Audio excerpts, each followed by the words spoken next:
Welcome to another episode of the Dentology podcast, where we discuss the business of dentistry.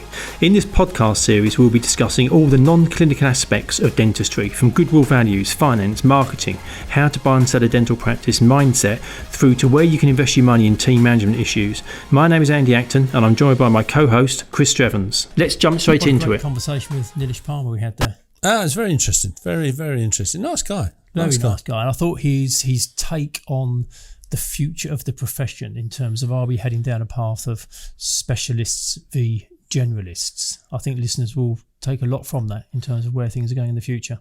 Yeah, I think it was, it's one for people to think about, isn't it? What is their future? And I love the fact of the education, education impact. And also how, he's done a serious number of degrees, but that one, when he did his MBA, how that really kind of made him rethink himself, how he works, and the wider impact it had on him as well. I think it's going to be a really good one for people to take loads of. Yeah, I think so as well. So welcome to our latest episode of Dentology, the Business of Dentistry podcast. And today we are absolutely delighted. We have Nilesh Parmar joining us. And Nilesh is a partner at Parmar Dental. He's an entrepreneur, which we're going to talk about, and a self-confessed petrol head. Welcome, Nilesh. How are you doing? I'm very well. Thank you for having me on. It's very good. Not at all. In fact, such a petrol head, he's doing it from his car. Exactly. I couldn't not mention it, given that you made the effort to be in a car for us.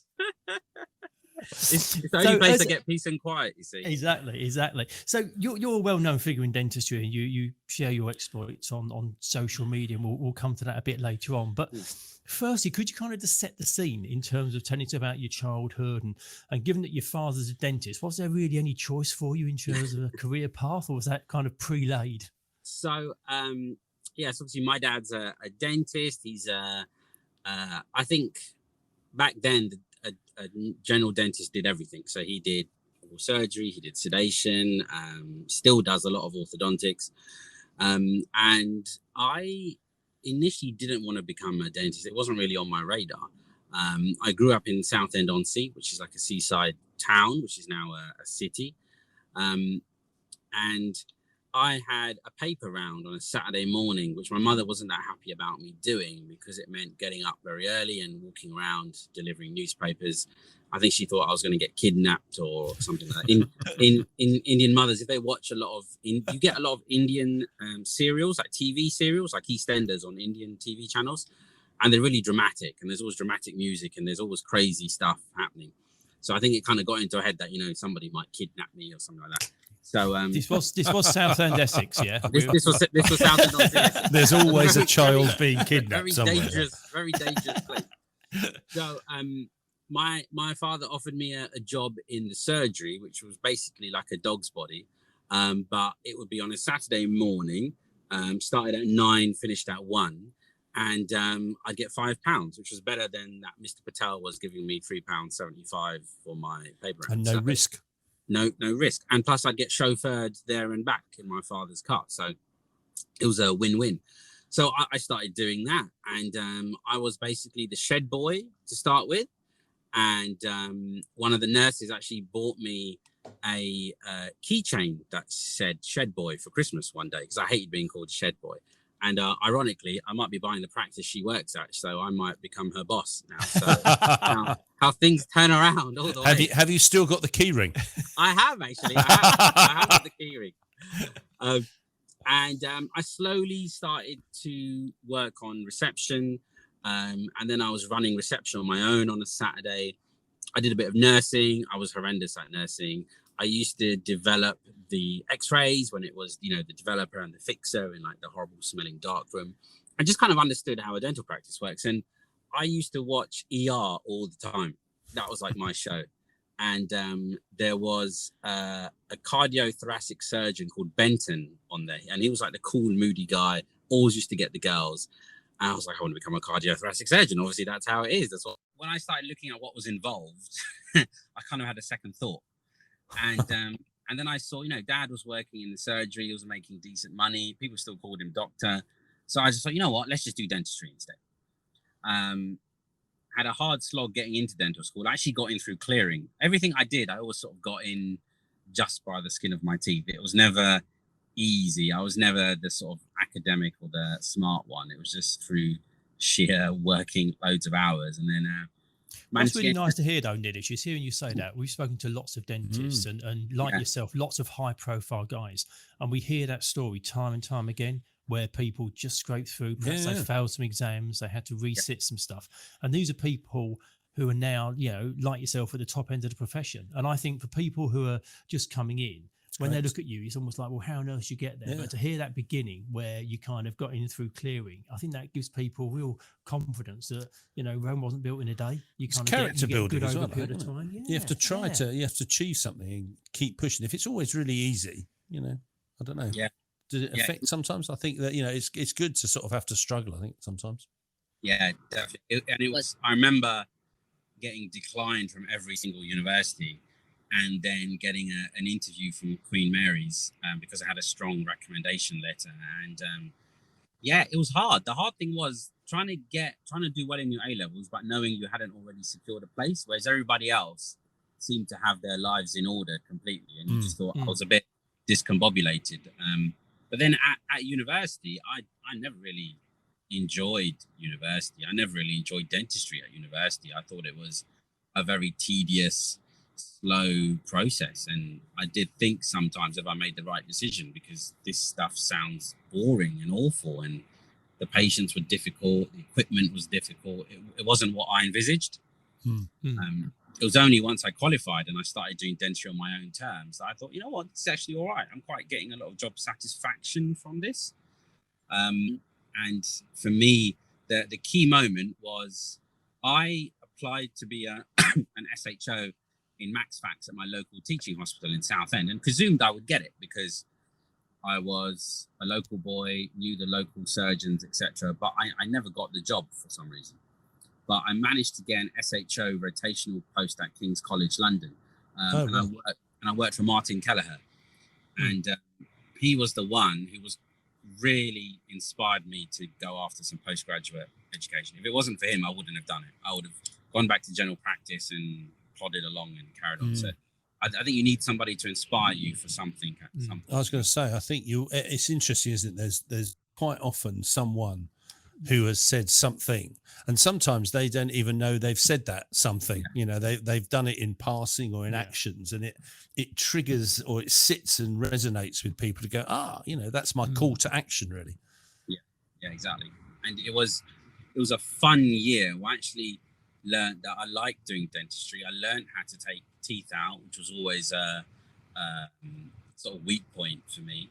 And I wanted to do the Implant Masters. So my first Masters was supposed to be my Implant Masters. Applied to the Eastman, and they said, sorry, we're full. So I went back to Martin Kelleher, and he said, look, you can either waste a year faffing around or just do something else, find another postgraduate program to do. So I went back to the Eastman, and they said, the only one we've got unfilled is the MSc in prosthetic dentistry. So the reason why that was unfilled is it's the least sexiest postgraduate qualification you can do, but you need to do it. So I signed up to do it, and it was 12 months of the hardest, most intensive work I've ever done in my life, but it was fantastic. It just changed your mindset, and you worked more hours than you knew was possible. And it was a great grounding for all the work I do now. Great. And I think it's interesting you say about if you find something you enjoy. And I think most things in life, if you're doing something that you genuinely have a passion about, you don't really care so much about the time you're committing. It sounds like you're working through your initial, dental degree when you kind of qualify from Bath and London Dental School, because you qualified youngest in your class, didn't you? You were the youngest in your year. Yeah, I think I was 22, but I don't know if Millard singing dentist was younger, or was there somebody else? Actually, no, I think Millard is a year older than me. I'm not sure. I'll have to ask him, but definitely I was one of the youngest when I qualified. I was the baby. And it's just interesting to hear that wasn't a particularly enjoyable experience. But then when you went on to do your MSc, suddenly you've found something that you can really commit to, even though it's hard work. You're really committing to it. Yeah, it was. And then I think where my career really came alive was I applied after that MSc to do another MSc in implant dentistry, because that is what I wanted to do. I wanted to do it. I knew from my VT days that I wanted to do dental implants. I don't know why. but it was just something that I thought was really cool. To me, it seemed like the cool part of dentistry. Everything else seemed a bit not as cool, but implants seemed like the niche area. When was this, Nilesh? Because implants have kind of blown up in the last few years. When were you doing your training? I completed my Implant Masters in 2009, I think it was. Okay. Yeah.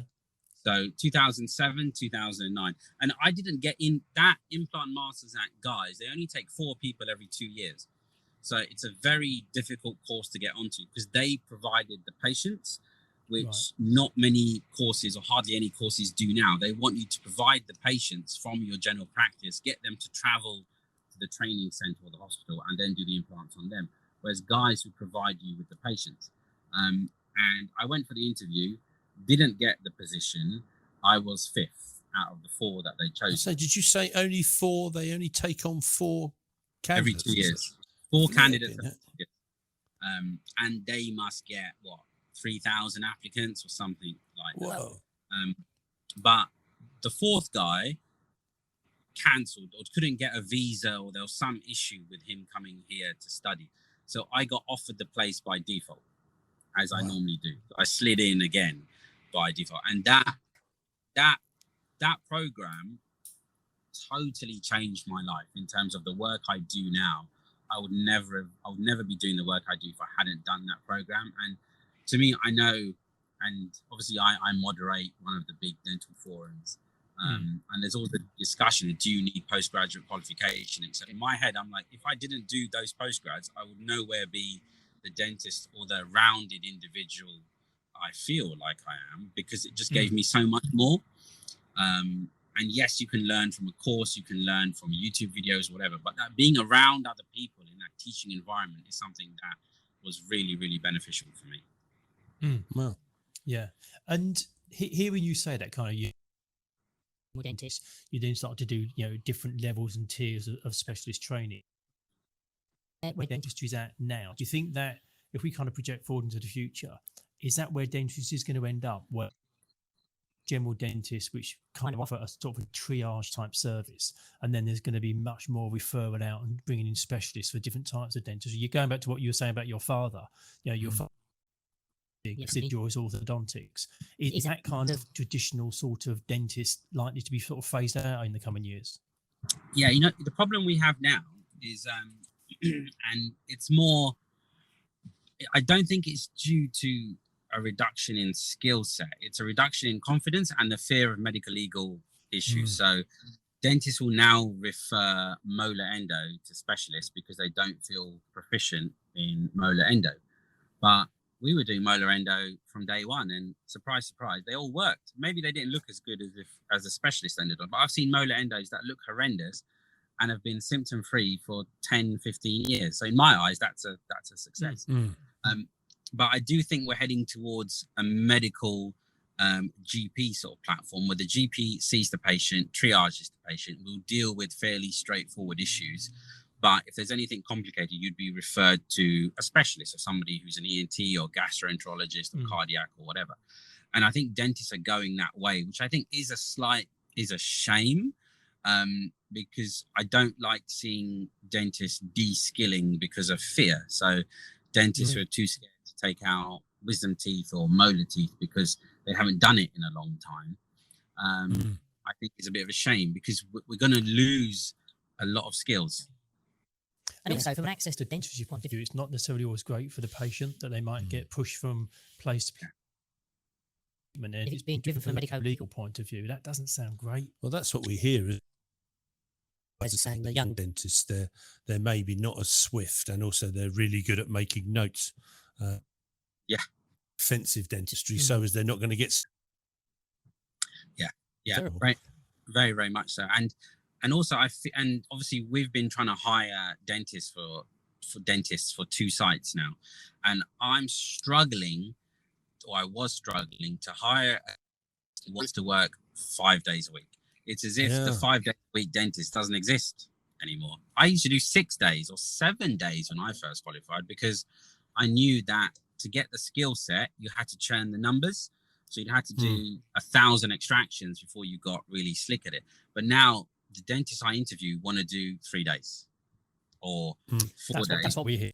Yeah, and particularly with some of the younger dentists who have still yet to qualify, they only want to do 2 or 3 clinical days. Stress, yeah, hard work, and it's my mental well-being, isn't it? Exactly. And then the other issues, I get young dentists say, I don't want to do any NHS dentistry. I say, well, you've hardly done any dentistry at all. We all learn through doing NHS dentistry. It was good dentistry, but the repercussions and the issues were less than if you were seeing a la-di-da fully private patient. The expectations are higher, but a lot of them are not as keen on doing bog standard NHS dentistry for 5, 6, 7 years to learn their trade and then level up to fully private. I find some who just want to come out of VT and just get a private job. And then what do? A lot of them won't take out a retained route, but then are happy to do Invisalign and bonding all day long, which to me, is that proper dentistry or is that more cosmetic? And Nilesh, why do you think they don't want to do NHS dentistry? Is it because of they've experienced it as VT and don't like it, so bad training, or the noise that's around NHS dentistry? Is there any way you can sort of put your finger on something that sort of says why they don't want to do it? So, number one, dentistry is not easy, no matter what you're doing. I think for a lot of them, it's also keeping up with the Joneses. You see, seeing what your friends are doing. If they're saying, well, I work in this fancy private practice in Harley Street, I see 3 patients a day, etc. Versus the NHS guy who's seeing 20, 30 patients a day. Is the income higher on the NHS side or the private side? I don't know. It depends upon the individual. But I think it's almost become a dirty word for a new graduate to say that I work full-time NHS. Maybe they feel as if they've failed. Whereas if you look at lockdown, which demographic of dentists was laughing throughout lockdown? It was the NHS associates. Yeah. My NHS associates were being paid full wage. I wasn't getting paid anything. I was sat at home counting my potatoes. They were getting paid full wage for not doing very much. So I think it's all variable. But I think we're going to have a big problem in this country in dental recruitment. Practice owners, we just can't get dentists. Before we get EU dentists, we can't get those anymore. So what do we do? How are we going to maintain our NHS contracts if we don't have enough NHS dentists? We're all going to be giving money back next year. Every NHS practice will be giving money back.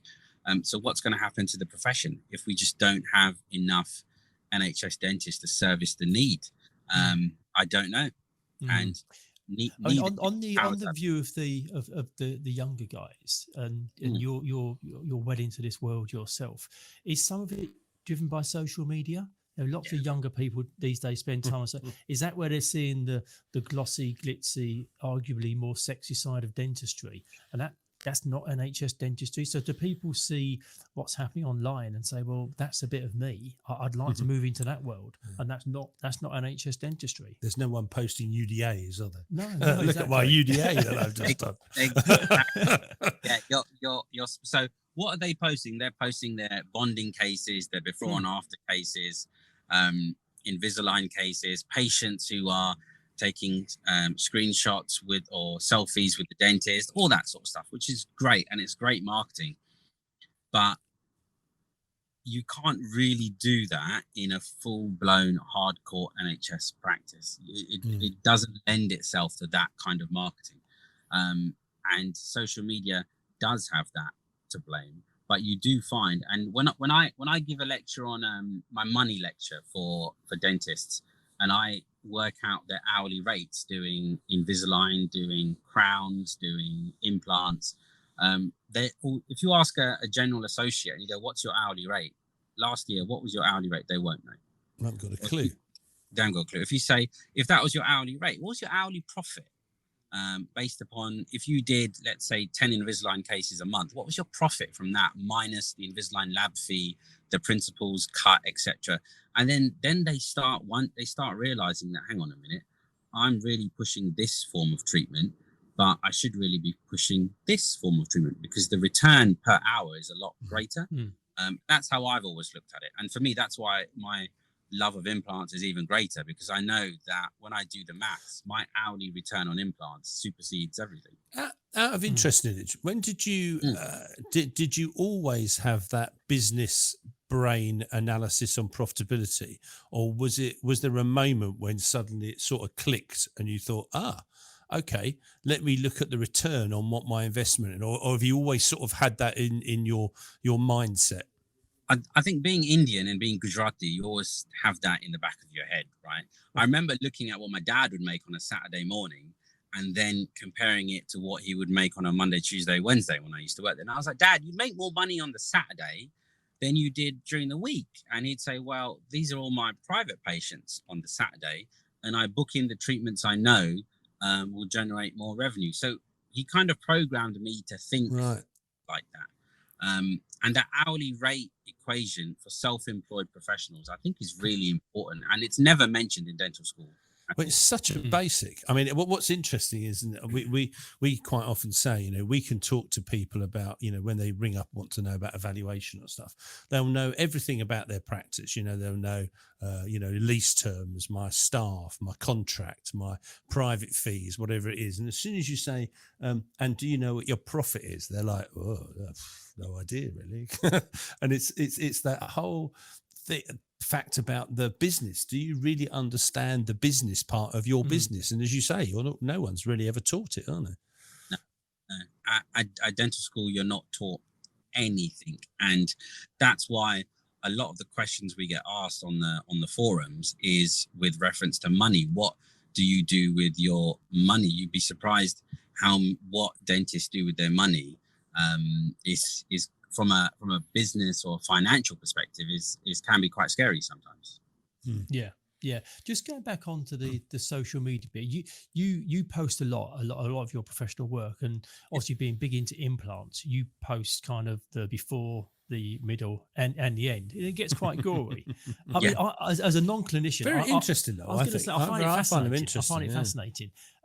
What's the feedback you get from other dentists and patients? Because I think showing that kind of real technical of what goes into it, I'd hope there's renewed appreciation of the skill level involved, but also from a kind of a dentist and a patient point of view, how do they react to those sorts of posts? Yeah, so it's a great observation that you've clocked it. Now, I when I was building up, so I have two social media accounts. I have one for my car and personal, and one for the work one, and they're not connected at all. Now, the work one, when I just put general dental stuff on, the engagement was okay, but because my work was quite gory, I needed to look at myself and say, right, who am I trying to target with my social media? Am I trying to target patients, or am I trying to target other dentists to refer me work? Now, most of my patients are probably older in life because they're having implants, so they've lost their teeth later on in life. Yes, you do get the exception, but generally they're 40, 50, 60, 70 are my patients, which are the ones that I like, because those patients generally don't take out finance. They can be quite loyal, and they're not worried too much about the money side of things. It's more about the actual quality of the work and how you approach them. Now, if you're those patients, they're not the ones on TikTok or Instagram. The older demographic tend to use Facebook. They don't tend to use Instagram. And there's loads of research to support that. So I moved to showcasing surgical work, because not many people show surgical work on social media, especially not in the UK. There's a few of us. There's about 3 or 4 surgeons who would do it. A, it's fascinating. B, the engagement with dental students is very, very large, because they don't get to see that sort of work very often. And patients, they either say, Nilesh, I can't look at your stories, it's too much blood, but I do keep looking at it, like a really perverse thing that I want to see it, but I hate it. You're probably one of the only dentists where I get warnings about whether I want to look at the pictures. It always comes up. Sensitive nature, doesn't it, or something? Yeah, exactly. So, which reminds me, I need to post up a few cases this weekend. I've been a bit preoccupied lately. And they do like it, but not many of my patients tend to find me on Instagram. Some of the younger ones do, but not many of the older ones. So in that respect, I'm trying to develop referrals from dentists. and you're trying to cement your position as an authority in the that you've decided to focus on. So it works very well for me in that respect. Plus, with companies and doing some consultancy work, etc., you do need to have some form of online presence, which is well managed. It can't be a social media account where somebody else posts for you, or you only post 1 or 2 things a month. It doesn't work like that.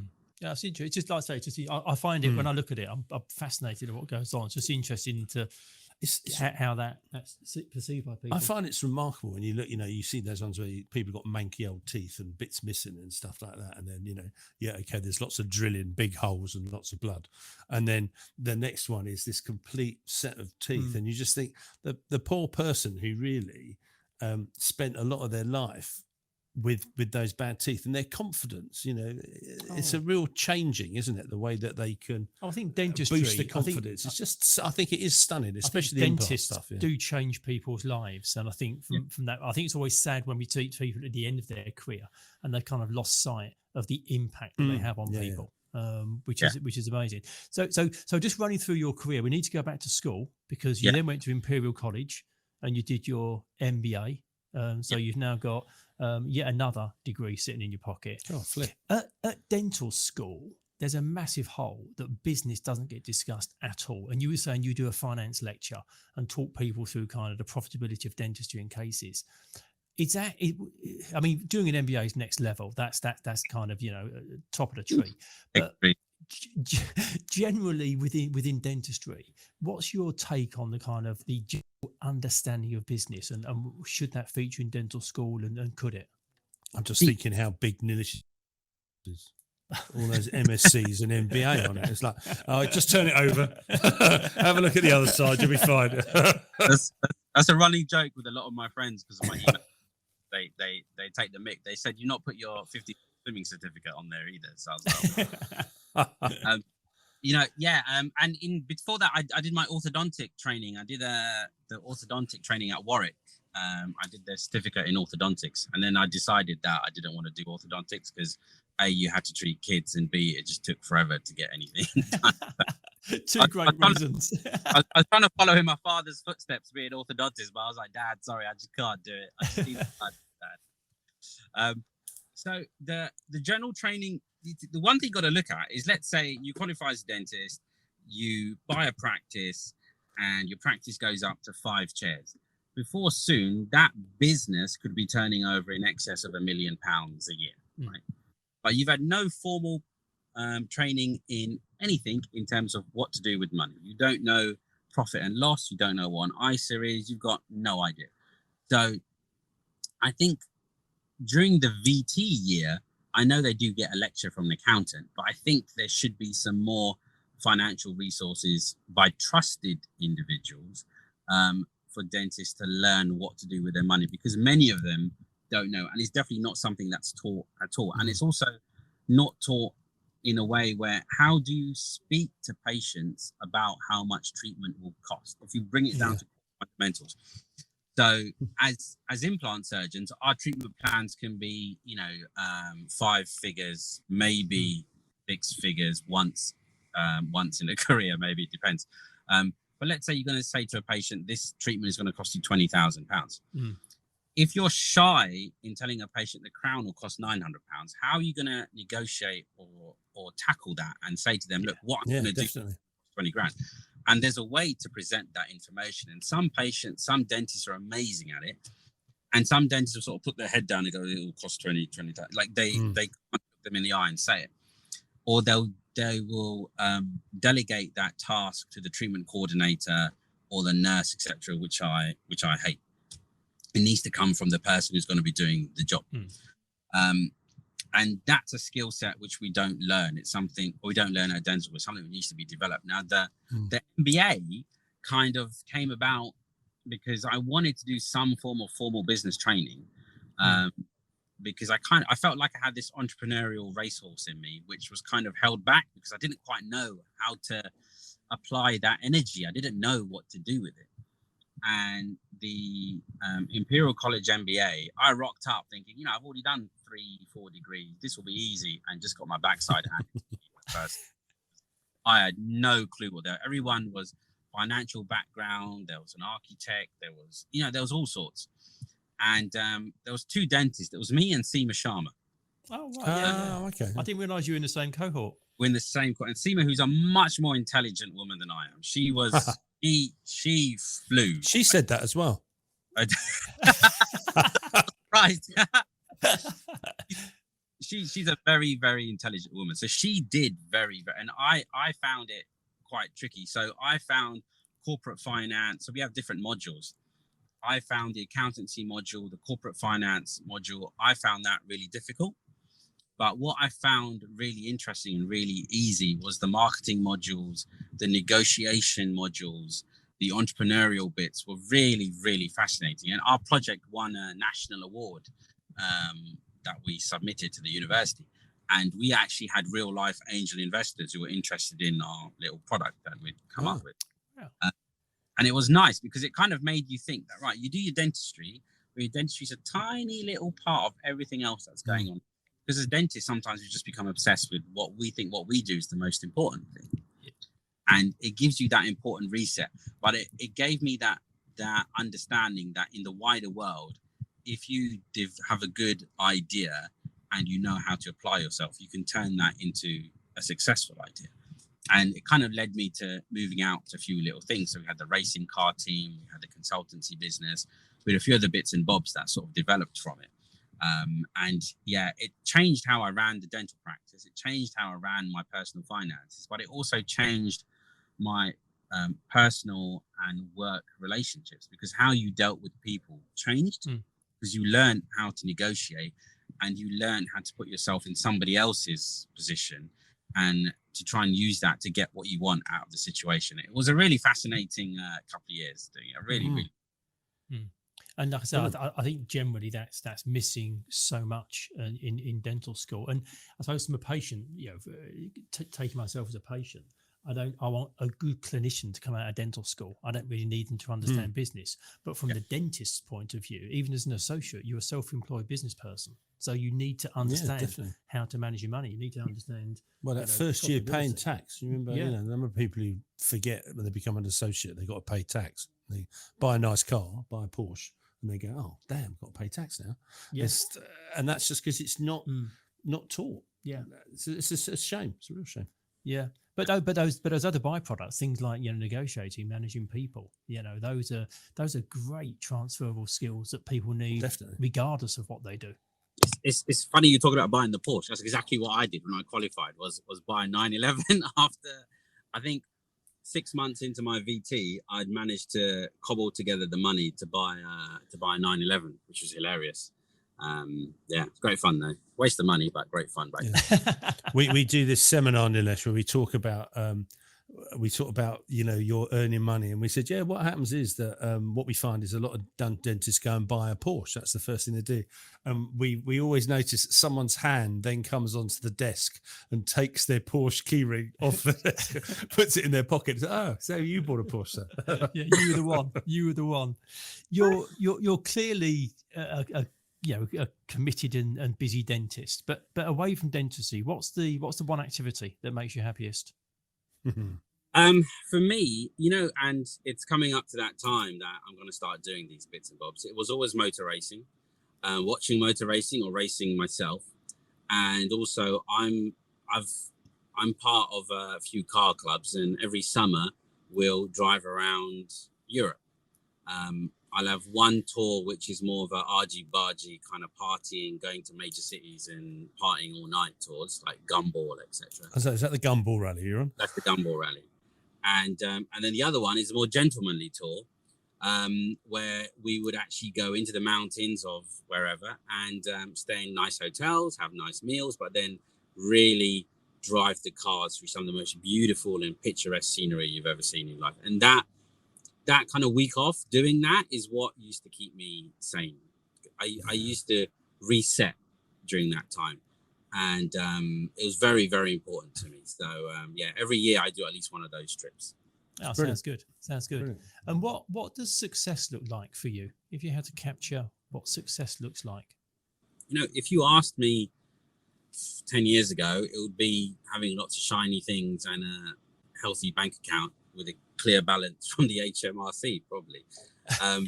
Now, as you kind of get a bit older, to me, it's health more than anything.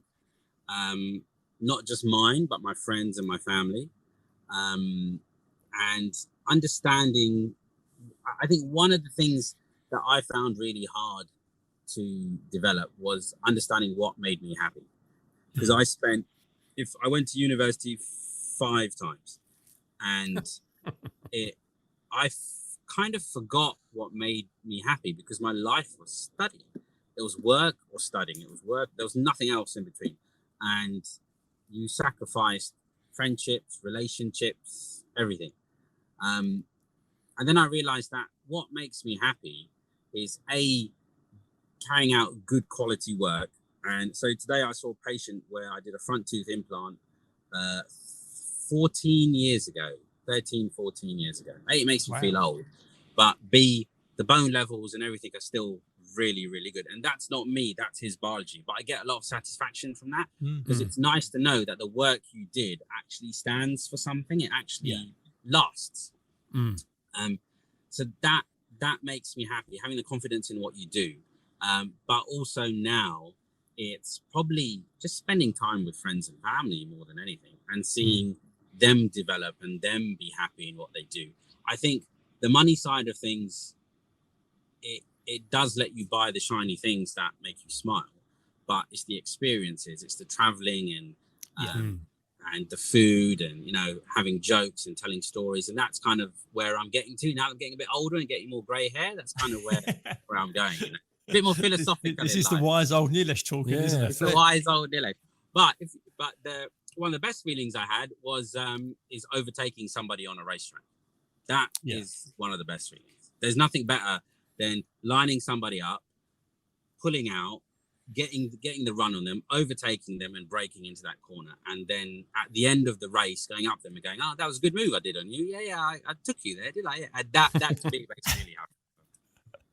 It's good to have a fun side to life as well, isn't it? Especially in a fast car. Yeah, exactly. We always wrap up, Nilesh, asking our guests the same 2 questions. The first one is, if you could be a fly on the wall in a situation, is there a scenario that you'd like to be sitting there looking in on and seeing how it plays out? Yeah. So, something's buzzing. I was, part of me said I'd want to know what Putin's reasons were for really invading Ukraine. That would be quite nice to know, be a fly on the wall there, right? I think I would really like to learn more about the royal family, to be honest. I'd love to be on a fly on the wall in Buckingham Palace and just see what the Queen does. I'm a big supporter of the Queen. I'd like to hear what she's like behind closed doors. You never get that access. So interesting. That would be quite interesting to see what she was like. It would be, wouldn't it? Because we see so much of her, but it's always the bit that they want to show us. Yeah, we're allowed to see. Well, she's on public display, isn't she? But when she's in a private room on her own, what's she really like? Who knows? Maybe she listens to this podcast in her private time. I don't know. In her quiet moment, sit there, get a Kit Kat out, cup of tea, bit of Dentology, with a cigarette. And then our last question is, if you could meet somebody, who would you like to meet? If you could sit down and have a glass of wine or a dinner with them. Fact or fiction, living or dead? Oh, I didn't realize it was fiction.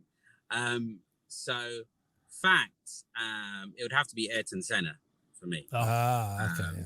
I would love to meet Ayrton Senna and just spend a meal, just talk, because I think he was one of the most romantic, insightful Formula One drivers we've ever had. And even now, I always use his quotes in everything I do. And in my surgery, I've got that Ayrton Senna print above my desk, which some patients clock and some patients just think this guy's a weirdo. He's just got like a man in a helmet above his desk. But to me, it would have to be Ayrton Senna. If it was a fiction character, being a big sci-fi nerd and a big sci-fi geek, for me, it would have to be Captain Kirk, to be honest. I was going to say, it's got to be Star Trek, hasn't it? The original. It's got to be Star Trek. Andy, complete.